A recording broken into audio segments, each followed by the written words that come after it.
I wonder how many people watching today, they're just like, well, if the fear would just go away, if this fear would just go away. But God doesn't want to take your fear away. He wants to give you courage to go ahead and do what He's telling you to do. You might have the gift of vision and somebody else has the gift of provision. Right. And God will send people to you with provision to get up under your vision. Bring your gift to the table. Beautiful, Bring it out. beautiful. Somebody will help you. People think when the Bible says fear not, that they're not supposed to feel fear. And so I spent a lot of years, wasted a lot of years praying for God to make the fear go away. God, take away this fear. But it's not going to go away. You may overcome it in one area, but it's going to come back in another area. And the word fear in the original language means to take flight or to run away from. So, for example, when God told Joshua, fear not, He wasn't telling him not to feel fear. He was pretty much telling him, you're going to feel fear. But when you do, don't run. Do what I've told you to do, because I am with you. The only reason that God ever gives in the Word that I can find for us not to fear is fear not because I am with you. He doesn't tell us what He's going to do or when He's going to do it. He just wants us to trust Him enough to believe that He loves us, and therefore we don't have to be afraid because He will show us what to do. So the only antidote for fear is faith. When fear knocks on your door, send faith to answer. You have to, and faith steps out. It steps out into the unknown. You know, think about when Joshua was told to cross the Jordan and he had to put his foot in the water before the water parted. Yeah. Well, you guys have spent your life doing that. Your mom and dad did. Dave and I did. When we look back to the beginning of our ministry and the things that we did, I think, how in the world did I have the courage to do that? Why would I even have believed that God could use me to do what I'm doing now? You know, when God gives you a dream or a vision for your life, it's not something that you can just get away from. It's like it's there to stay, and you're either going to do something about it or you're going to be pretty miserable. Yeah. And this whole message came about as a result of a story that I heard, something I read many years ago when I was still like trying to pray fear out of my life. And I wonder how many people watching today, they're just like, well, if the fear would just go away, if this fear would just go away. But God doesn't want to take your fear away. He wants to give you courage to go ahead and do what He's telling you to do while you still feel afraid. That you never get victory over anything running away from it.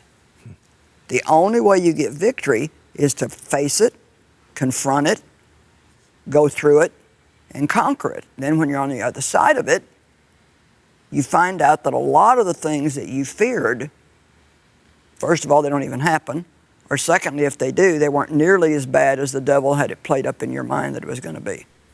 But this woman who was a Christian was talking to a Christian friend of hers, moaning about the fact that she had been paralyzed by fear all of her life. She wouldn't go out at night, she wouldn't drive a car, didn't want to be in crowds. I mean, just fear just absolutely controlled her. And so she was kind of like wanting some sympathy, some ministry, some comfort. And the woman just looked at her and said, well, why don't you just do it afraid? And when I read that story, it was just like all these things came together for me at once. But I thought, well, before I start teaching this, I got to make sure I can back it up biblically. So when I studied the word fear in the original language and saw that it meant to take flight or to run away from, I knew that was my backing.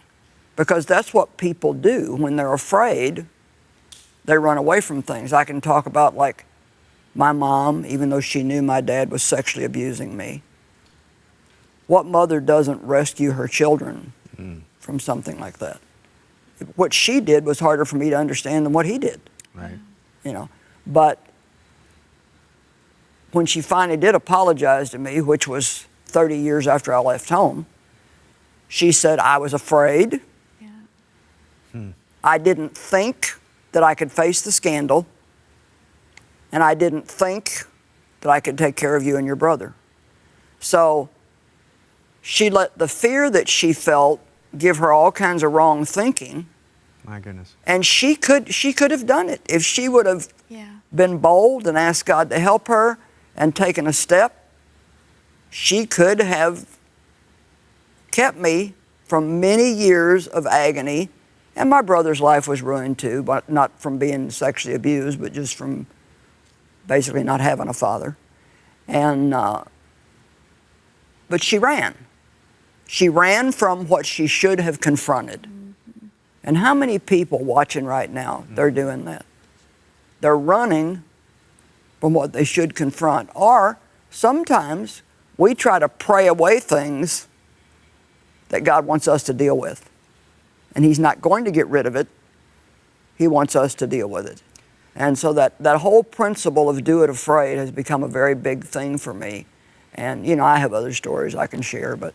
Okay, look, what I was sitting there thinking about while you were talking is the guy that has to walk on steel girders high above New York City building a new skyscraper needs fear. He needs to have fear to keep him focused, kind of fear. Yeah. you know, on stepping on the beam correctly and, Right. and respecting this thing. Right. So the idea that fear, when you see a bear in the woods and you start running, fear helps you run faster. Yeah. Helps you outrun your friend. And so basically, what we have to do is we have to, are we having to channel fear correctly? Are we having to control it? What word, what adjective, because we don't want to not have fear because it helps us in times of trouble, but we don't want to, dwell in it or Well, sit there's in a it? chapter in the book called Trading Fear for Fear. There you go. And let's go there. That particular chapter is about trading all these fears that keep us from doing things for the reverential fear of God. You know, if you have reverential fear and awe of God, which is something that we're really missing today. Mm-hmm. I mean, when's the last time you heard a sermon on The fear of the Lord. the fear of the Lord? You don't.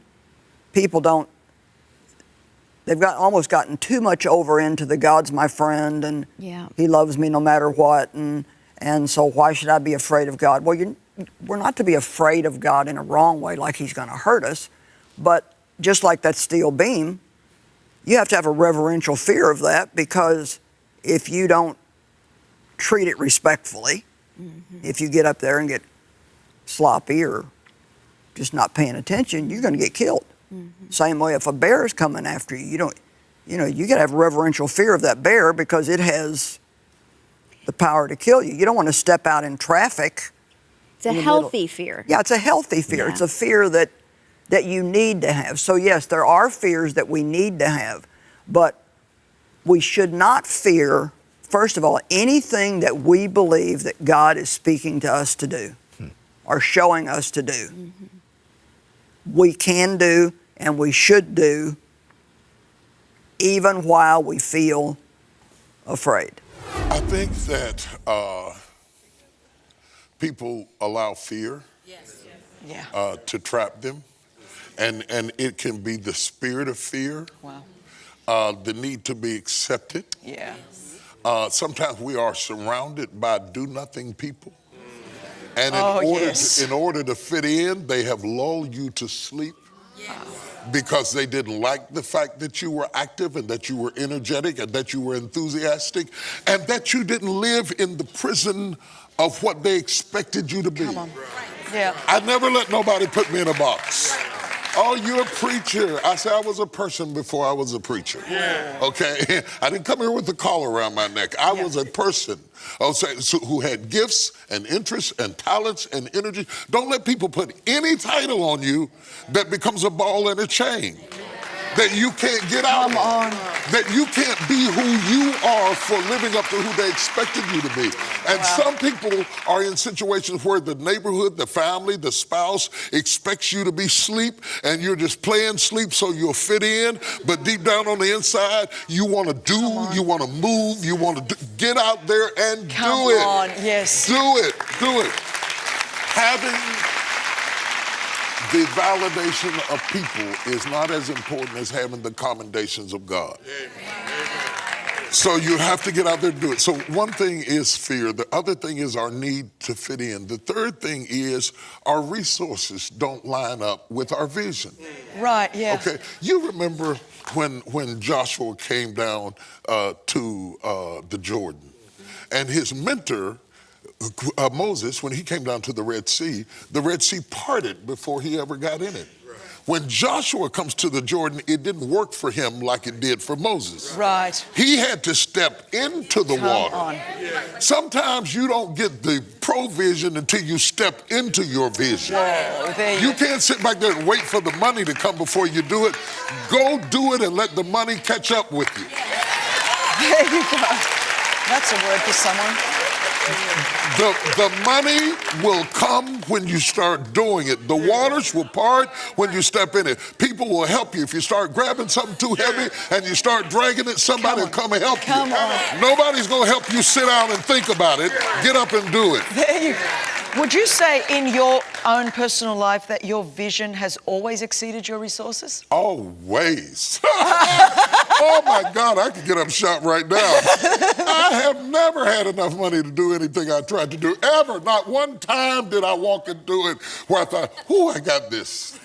There you I go. always went into it on a wing and a prayer. Never did have the budget. Had to walk by faith, gritting my teeth, stressed out, up in the middle of the night, trying to believe God. What in the world we gonna do, Jesus? Oh God, we got this Georgia on this world coming. Oh God, how we gonna pay these people? Everybody's right. Oh God, never had enough money. Never had enough money. Never let that stop me. When you come up poor, you're used to walking by faith. You're used to walking by faith. When you've been broke and you had to lean and depend on God all of your life, no matter what level, you cannot be intimidated because I have always had to have him to do anything. So I'm not encouraging you to do crazy stuff, but I am saying that just because you don't see your way clear doesn't mean you can't do it. Right. And somebody you might have the gift of vision and somebody else has the gift of provision. Right. And God will send people to you with provision to get up under your vision. Bring your gift to the table. Beautiful, Bring it out. beautiful. Somebody will help you. Somebody will help you. Somebody will come sing for you. Somebody will come do the other part for you. Somebody will negotiate the contract for you. But do it. Don't just keep sitting there talking about,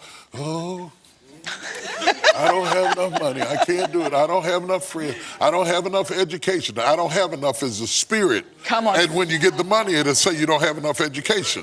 And when you get the education, it'll say that you're not young enough. I don't have enough is a spirit. It is a spirit. But I know another spirit that is more than enough. Come on, come on. And you need to let that spirit of the Holy Ghost, which is more than enough, come against that I don't have enough and going out there and do it anyway. I never had enough, son. I never had enough. I see that young man looking at me right now. I never had enough for anything I did. I was always uncertain. I was always insecure. I was always afraid, but I did it anyway. Do it anyway. You know, Bishop Jakes, you said something very interesting. You talked about the social media world in which we live. So when you even started, you didn't get a glimpse on a screen into your future. You couldn't have imagined where you are today. And we have a whole generation that is growing up every day, glimpsing things, wanting to sort of start where they're seeing other people have ended up. As we go into the future, and social media is not going anywhere, so it's going to be there, how do you think the next generation can navigate understanding that there are still steps to destiny? You talk a lot about that. Right. And a lot of those steps are in anonymity and obscurity. But if all our life is spent right there on the screen and comparing and competing. How are people going to navigate the things that they need on the inside to become who they need First to of be? all, it's an illusion. There you go. Almost everything you see on a screen is an illusion. I never post a bad picture. Okay. You know, the pictures that make you look like a gorilla and, you delete them. You delete them, The ones that came out too dark, you lighten them. If the color's not vibrant, you enhance it.